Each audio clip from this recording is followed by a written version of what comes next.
नमस्कार, मैं रवीश कुमार। क्या आप जानते हैं कि वित्त वर्ष 2025 में बैंकों में कितने का फ्रॉड हुआ? 36,000 करोड़ रुपए से भी अधिक का फ्रॉड हुआ है।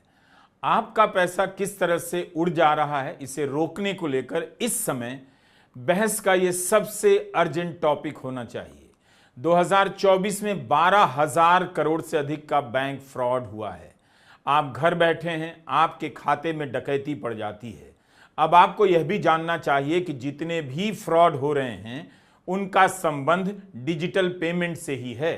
करीब 57% बैंक फ्रॉड के मामले का संबंध यूपीआई लेन देन से है। 13,000 करोड़ का फ्रॉड प्राइवेट बैंकों का है। यह सब रिजर्व बैंक की रिपोर्ट से बता रहा हूं। जो पेशेवर होने और दक्ष होने का दावा करते हैं, जिन्हें दिखाकर दिन भर सरकारी बैंकों का मजाक उड़ाया जाता है, उन प्राइवेट बैंकों में हजारों करोड़ रुपए के फ्रॉड कैसे हो जा रहे हैं। जिनके साथ फ्रॉड हुआ है उनके चेहरे अर्थव्यवस्था के विमर्श से गायब हैं। पैसे मिले या ना मिले, उनका चेहरा, उनका हाल कहीं नजर नहीं आता। अखबारों में खबर छप जाती है, उसके बाद लापता हो जाते हैं। बैंक फ्रॉड से 36,000 करोड़ रुपया निकाला गया है। वो किसके हाथ में पहुंचा होगा? किसी के पास कोई जवाब नहीं। 57% फ्रॉड का संबंध प्राइवेट बैंक से है। क्या आपको इसमें कोई लिंक नजर आ रहा है? यूपीआई से आप लेन देन करते हैं।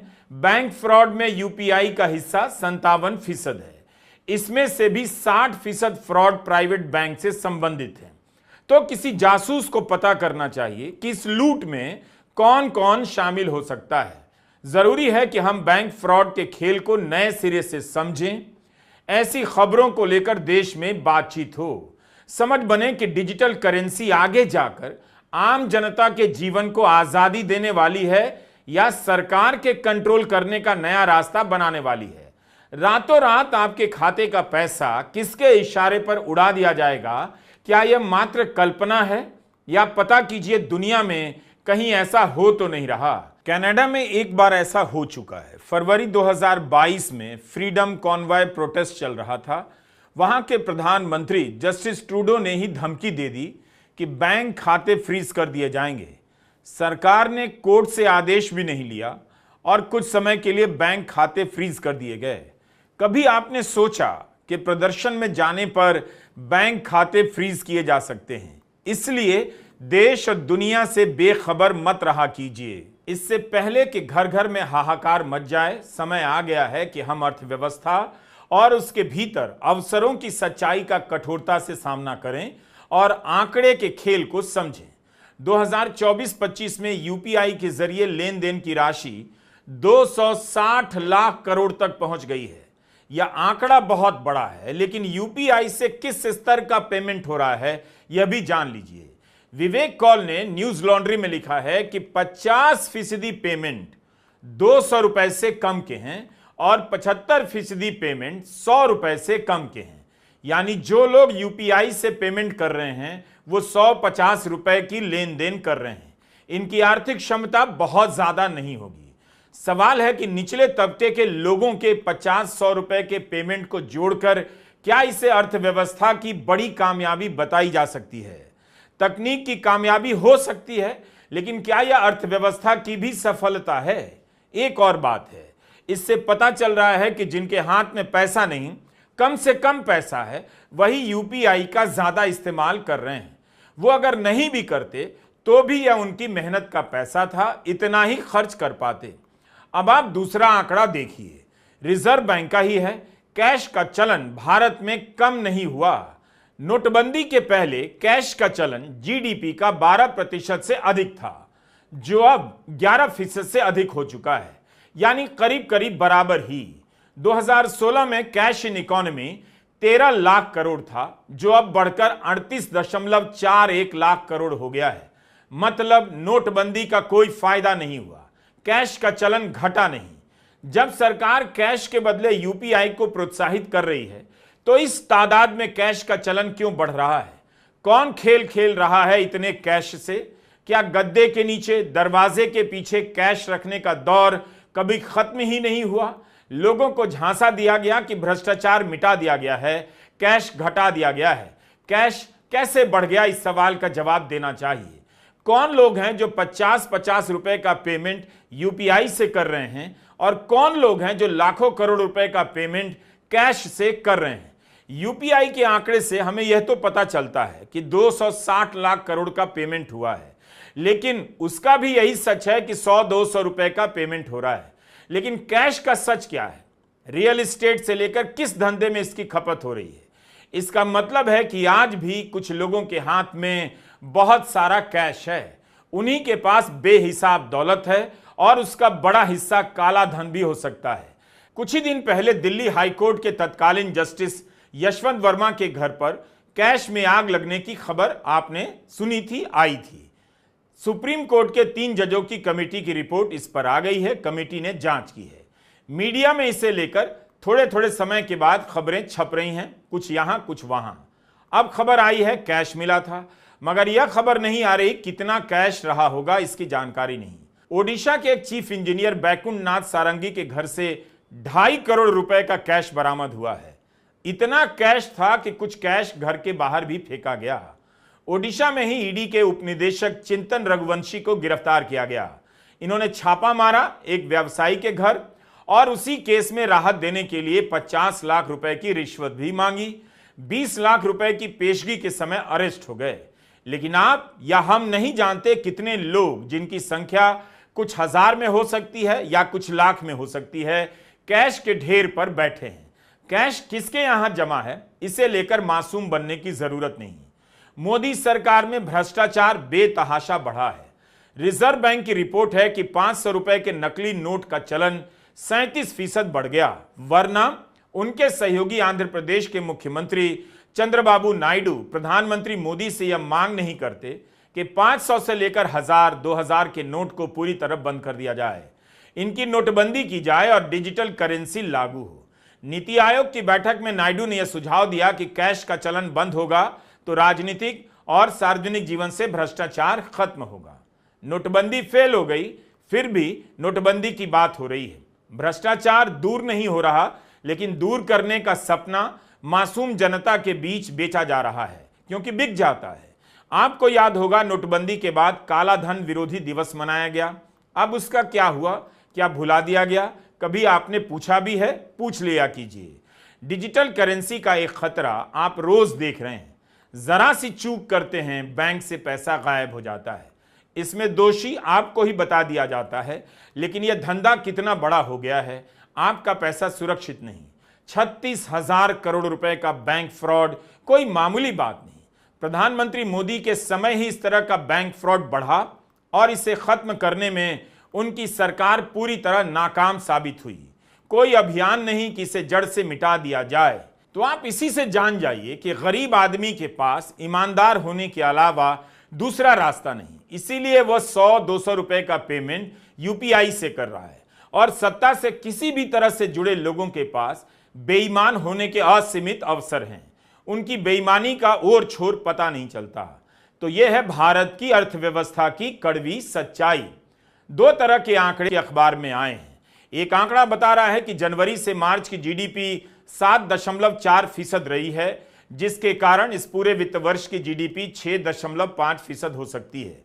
लेकिन 6.5% पिछले 4 साल में सबसे कम बताई जा रही है। कांग्रेस की सुप्रिया श्रीनेत का यह बयान सुनिए। वीडियो उन्हीं का बनाया हुआ है। यह भी देखिए कि राजनीति ने कितना बदल दिया। जो काम मीडिया को करना चाहिए वो काम अब राजनीतिक पार्टी के प्रवक्ता कर रहे हैं, यानी ग्राफिक्स और बुलेट पॉइंट के साथ बयान जारी कर रहे हैं। सुप्रिया श्रीनेत पूर्व में आर्थिक मामलों की पत्रकार भी रही हैं। वित्तीय वर्ष 2025 जो अभी 31 मार्च को एंड हुआ है, 6.5% ग्रोथ रेट हमारी जीडीपी की हुई है, जो कि 4 साल में सबसे निचले स्तर पर है। कोविड के बाद से सबसे निचले स्तर पर यह ग्रोथ रेट आई है। यहां पर यह बताना जरूरी है कि हिंदुस्तान इस टाइम पर 7% ग्रोथ रेट इकोनॉमी भी नहीं है।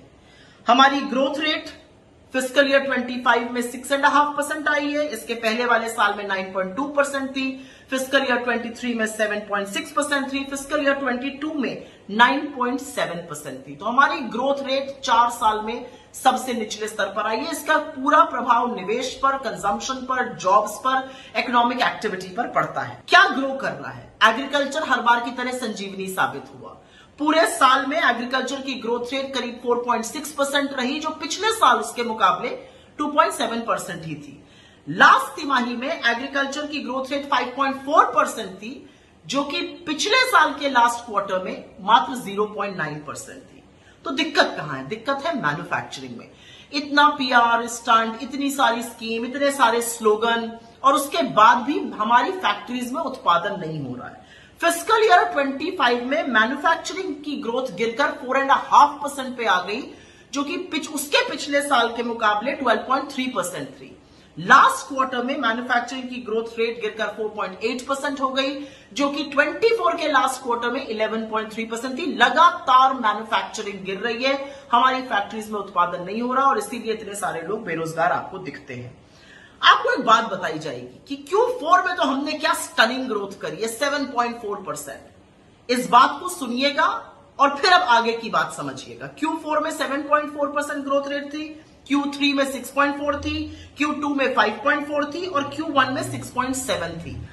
तो फर्स्ट हाफ में एवरेज ग्रोथ रेट 6% थी, सेकेंड हाफ में एवरेज ग्रोथ रेट 6.9% है। पहले यह बात समझ लीजिए। अब आगे की बात करते हैं।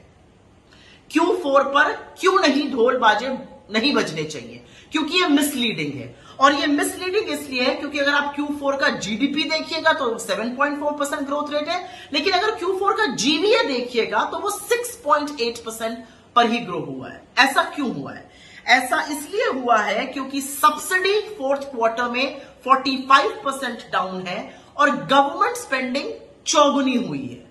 तो इकोनॉमिक ग्रोथ नहीं हुई है, सब्सिडी डाउन हुई है, गवर्नमेंट ग्रोथ चौगुनी हुई है, और इसलिए आपको Q4 का जीडीपी बढ़ा हुआ दिख रहा है।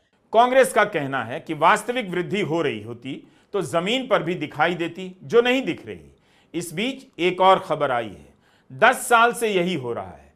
जीडीपी के आंकड़ों से उम्मीद पैदा की जाती है, एक तिमाही में जरा सा सुधार दिखता है, हंगामा मचा दिया जाता है। लेकिन सच्चाई यही है कि भारतीयों का जीवन बदल नहीं रहा।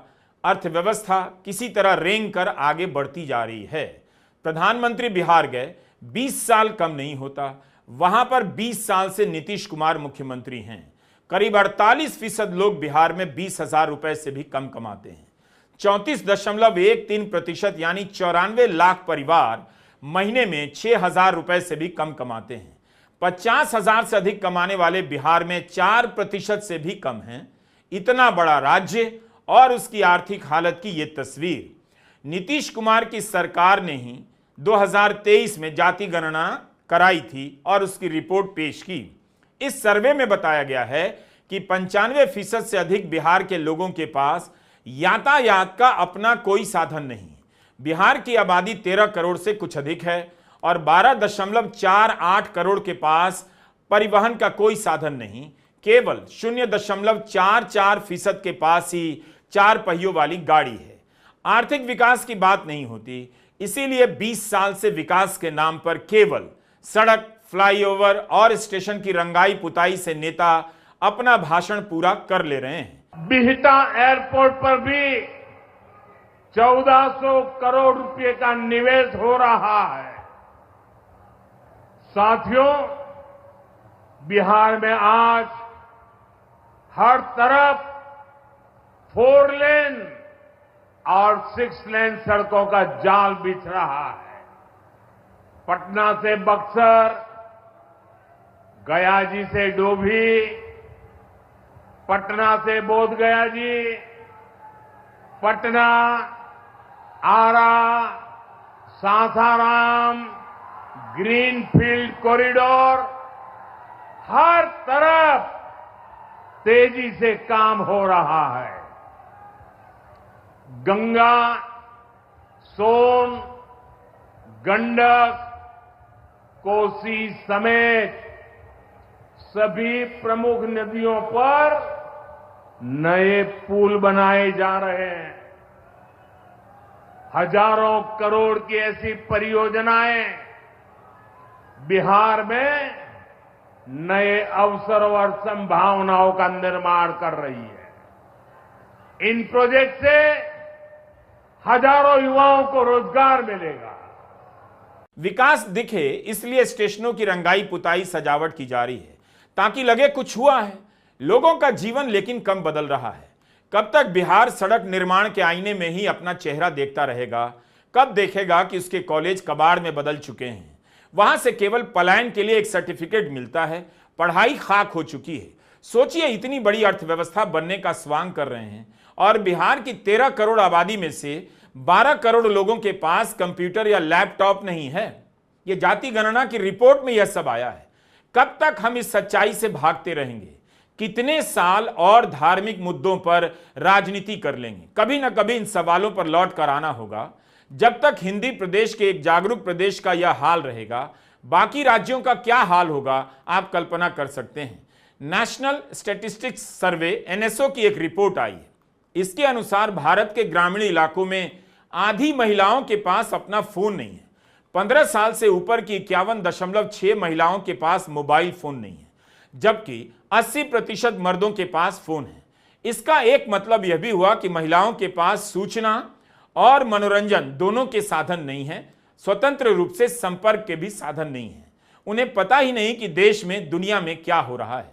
भारत सरकार ने 2024-25 के लिए कर संग्रह का लक्ष्य रखा था, उससे 58,000 करोड़ कम टैक्स मिला है। इसमें प्रत्यक्ष और अप्रत्यक्ष कर दोनों शामिल हैं। कर संग्रह का टारगेट पूरा नहीं हुआ। फैक्ट्री का उत्पादन कब बढ़ेगा? क्यों नहीं बढ़ रहा? जब फैक्ट्री में उत्पादन नहीं हो रहा तो रोजगार किसे मिल रहा है? अप्रैल 2025 में इंडस्ट्रियल आउटपुट 2.7% रहा, 8 महीने में सबसे कम। विदेशी निवेश के आने को लेकर भी बहस छिड़ी है कि विदेशी निवेश का भारत में आना काफी घट गया है। पिछले साल के मुकाबले 96% कम हो गया है। बाजार का हाल भी बुरा है, लेकिन सरकार का दावा चकाचक, सब चंगा है, लेकिन नहीं। भारत की गरीबी को आप जिस भी तरह से छिपाइए दिख जाती है। अभी अभी खबर आई थी कि भारत जापान से आगे निकल गया है। इसकी औपचारिक घोषणा नहीं हुई, निकला भी नहीं, लेकिन खबर फैला दी गई। फिर खबर आई कि नहीं, यह बात अभी जल्दी में कह दी गई है। जब अर्थव्यवस्था के जानकार लोगों ने समझाया कि इस समय भारत की महंगाई प्रचंड रूप से तेज है, तब लोगों को समझ में आया कि जापान से निकलने की बात में वैसा दम नहीं। अनिंद्य चक्रवर्ती ने लिखा है कि पिछले 10 साल में भारत में कीमतें 62% तक बढ़ी हैं, जापान में 10 साल में मात्र 8%। इतनी महंगाई में सोचिए आपकी कमाई कहां उड़ गई होगी, पता भी नहीं। चीजों के दाम बढ़ने के कारण अर्थव्यवस्था का आकार बढ़ा है। अनिंद्य ये बताना चाहते हैं, आप महंगी चीजें खरीदने के लिए मजबूर किए जा रहे हैं। पेट्रोल के रेट तो आप भूल ही चुके हैं। आईएमएफ, अंतर्राष्ट्रीय मुद्रा कोष, मौजूदा दरों पर जीडीपी का आकलन करता है, तो जिसके यहां महंगाई ज्यादा होगी उसकी जीडीपी का आकार थोड़ा बड़ा दिखाई देगा। तो इतना कौन समझता है? आम लोग तो नहीं समझते। और किसके पास समय है यह सब समझने के लिए? लोगों ने यह भी दिखा दिया कि 2014 से जापान की प्रति व्यक्ति आय गिरती जा रही है तेजी से, लेकिन गिरने के बाद भी भारत के प्रति व्यक्ति आय से 13 गुना अधिक है, कहीं कहीं पर 11 गुना अधिक भी बताया गया है। इसलिए भारत की तुलना जापान से नहीं होनी चाहिए। कब तक हम गुगली फेंककर झांसा देते रहेंगे कि भारत की जीडीपी बढ़ती जा रही है? कब हम अपनी आर्थिक हालत की तरफ देखेंगे? क्या आपका जीवन बदल रहा है? आपके साथ क्या हो रहा है? आपके बच्चों के साथ क्या हो रहा है? भारत में कुल 3 लाख लोग हैं जिनकी आमदनी 1 करोड़ सालाना से अधिक है। 140 करोड़ की आबादी में मात्र 3 लाख लोग। हिसाब निकाल लीजिए तो पता चलेगा कि इस 1% की वजह से जीडीपी का समंदर विशाल दिखाई दे रहा है। लेकिन इसकी गहराई में वैसे ही लोग हैं जो खुद से अनाज नहीं खरीद सकते, मुफ्त अनाज योजना पर निर्भर हैं। इसलिए जब जीडीपी के आंकड़े आए कि इतना हो गया, उतना हो गया और उतना हो जाएगा, तो अपनी हालत का हिसाब कर लीजिए कि आपका कुछ बदला है या बदलने वाला है भी नहीं। क्या आप जानते हैं कि भारत में 14 लाख छात्र केवल आईआईटी की प्रवेश परीक्षा में शामिल होते हैं? इतनी ही संख्या में लगभग भारत में इंजीनियरिंग की सीटें हैं। कम से कम 8 से 10 लाख छात्र इंजीनियरिंग की डिग्री लेकर पास होते हैं। क्या इन्हें नौकरी मिल रही है? नौकरी मिल रही है तो क्या इन्हें अच्छी सैलरी मिल रही है? AICTE के आंकड़े के अनुसार 2015-16 से लेकर 2020-21 तक 400 इंजीनियरिंग कॉलेज बंद हो गए, यानी हर साल 50 कॉलेज बंद हुए हैं। जो चल रहे हैं उनमें भी ज्यादातर कॉलेज घटिया या खराब स्तर के हैं, लेकिन माता पिता को लगता है कि कुछ ना कुछ हो जाएगा, फिर लोन लेते हैं, फीस देते हैं। कहीं कोई क्वालिटी का बोध नहीं। अगर क्वालिटी का बोध होता तो यह बात 20 साल से नहीं कही जाती कि हमारे इंजीनियर की क्वालिटी ठीक नहीं। आप भारत के किसी भी शहर से गुजर जाइए, इंजीनियर बनाने का सपना दिखाने वाला बोर्ड मिल जाएगा। इंजीनियर बनने के लिए लोग कोचिंग में लाखों रुपए फूंक रहे हैं। इंजीनियर बनने के बाद फीस के नाम पर, एडमिशन के बाद फीस के नाम पर लाखों रुपए दे रहे हैं। इन्हें फूंकना ही कहा जाएगा कि एक तो ज्यादातर कॉलेजों की पढ़ाई का स्तर अच्छा नहीं, दूसरा जो पढ़कर निकल रहा है उसे नौकरी नहीं मिल रही है। उमा कानन की यह रिपोर्ट इसी साल अप्रैल महीने की है, न्यू इंडियन एक्सप्रेस की। 10 साल से इंजीनियरिंग ग्रेजुएट की शुरुआती सैलरी नहीं बढ़ी। इसका मतलब यह हुआ कि आईटी इंडस्ट्री में किसी को 2014 में शुरुआती सैलरी मिली थी, वही सैलरी 2024 और 25 में भी मिल रही है। इस दौरान आप यह भी जोड़ें कि फीस कितनी बढ़ गई, महंगाई कितनी बढ़ गई, लेकिन सैलरी नहीं बढ़ी। क्यों नहीं बढ़ी? क्योंकि इंजीनियर भारत में बहुत ज्यादा बन रहे हैं। जितनी जरूरत नहीं उससे कहीं ज्यादा इंजीनियर बन रहे हैं। All India survey of higher education के आंकड़े बताते हैं कि 2021-22 में 8.5 लाख इंजीनियर निकले। इस एक पेशे का उदाहरण लेकर सर्वे कीजिए, इसकी असली हालत पर रिपोर्ट तैयार हो तो भारत की अर्थव्यवस्था की हालत दिख जाएगी। जिस पेशे के लिए एक छात्र 6 से 7 साल कठोर परिश्रम करता है, गणित से लेकर अपने विषय में महारत हासिल करता है, उसे आज के भारत में ढंग की नौकरी नहीं मिल रही। 2020-21 में 2 साल के लिए नए इंजीनियरिंग कॉलेज खोलने की अनुमति पर रोक लगा दी गई थी। 2023 से यह रोक हटा दी गई। कई रिपोर्ट है कि इंजीनियरिंग कॉलेज के 30% सीटें खाली रह जाती हैं, लेकिन कहीं ठीक से बहस नहीं हो रही। कमेटियां बनी हैं, रिपोर्ट आई है, मगर सार्वजनिक जीवन में चर्चा नहीं कि एआई के दौर में लाखों रुपए देकर छात्र कंप्यूटर और इलेक्ट्रॉनिक पढ़ रहे हैं तो उनका क्या भविष्य है। 2023 की यह खबर देखिए, केरला में चपरासी की वैकेंसी निकली। 7वीं पास योग्यता की जरूरत थी, लेकिन बड़ी संख्या में इंजीनियर चले आए साइकिल टेस्ट देने। ऐसी खबरें अब आम हो चुकी हैं। जहां भी चपरासी की बहाली निकलती है, इंजीनियर की बात होने लग जाती है। इंजीनियरिंग से निकले छात्र ऑनलाइन फ्रॉड का रास्ता भी पकड़ रहे हैं। उन्हें कुछ समझ में नहीं आ रहा कि कहां जाएं, तो फ्रॉड के धंधे में लग जा रहे हैं। आप खबरों को सर्च कीजिए, कई सारी ऐसी खबरें मिल जाएंगी। इसलिए कह रहा हूं कि जब आप अपने जीवन के आंकड़ों से देश की जीडीपी के आंकड़ों में मिलान करेंगे तो उतनी दूरी नजर आएगी जितनी धरती और चांद के बीच होती है। क्या किसी भी नेता ने, सत्ता पक्ष या विपक्ष के नेता ने, इंजीनियरिंग पढ़ने वाले छात्रों से बात की है, उनका हाल जाना है? 4 साल की पढ़ाई, लाखों रुपए की फीस देने के बाद जब वे नौकरी के लिए जाते हैं तो कितनी सैलरी की नौकरी मिल रही है? हमारे पास इसका आंकड़ा क्यों नहीं है? क्या यह आंकड़ा भी जमा करना मुश्किल काम है? सबको पता है कि गिग वर्कर में इंजीनियरिंग की अच्छी खासी डिग्री वाले लोग ज्यादा हैं, लेकिन कोई बड़ा सर्वे नहीं, आधिकारिक सर्वे नहीं। इससे पता चल जाएगा कि इंजीनियरिंग की पढ़ाई आपको कहां लेकर जा रही है। इंजीनियर बनने के बाद कितने लोगों को इंजीनियरिंग की नौकरी नहीं मिल रही है, इसका भी सर्वे होना चाहिए। और क्यों नहीं मिल रही है? कितने लोग गिग वर्कर के रूप में काम कर रहे हैं जिन्होंने इंजीनियरिंग की पढ़ाई की है? किसी भी ठोस मुद्दे पर कहीं बहस नहीं, फालतू के टॉपिक पैदा किए जा रहे हैं, दिन रात उसी पर चर्चा होती है। बहुत जरूरी है कि हम इंजीनियरिंग की पढ़ाई और उसके भविष्य पर बात करें। अपने युवाओं को हम अंधेरे में नहीं रख सकते, ना उनसे धोखा कर सकते हैं। 11 साल बीत गए, कब तक थीम एंड थ्योरी की सरकार चलती रहेगी? जब तब कभी पटेल को लेकर बहस छिड़ जाती है, कभी नेहरू को लेकर रिसर्च पेपर निकाले जाने लगते हैं। यह सब काम आप क्लासरूम में कीजिए, ड्राइंग रूम में कीजिए। पॉलिटिक्स में बताइए कि देश इस रास्ते पर क्यों है जिसकी कोई मंजिल नजर नहीं आती। नमस्कार, मैं रवीश कुमार।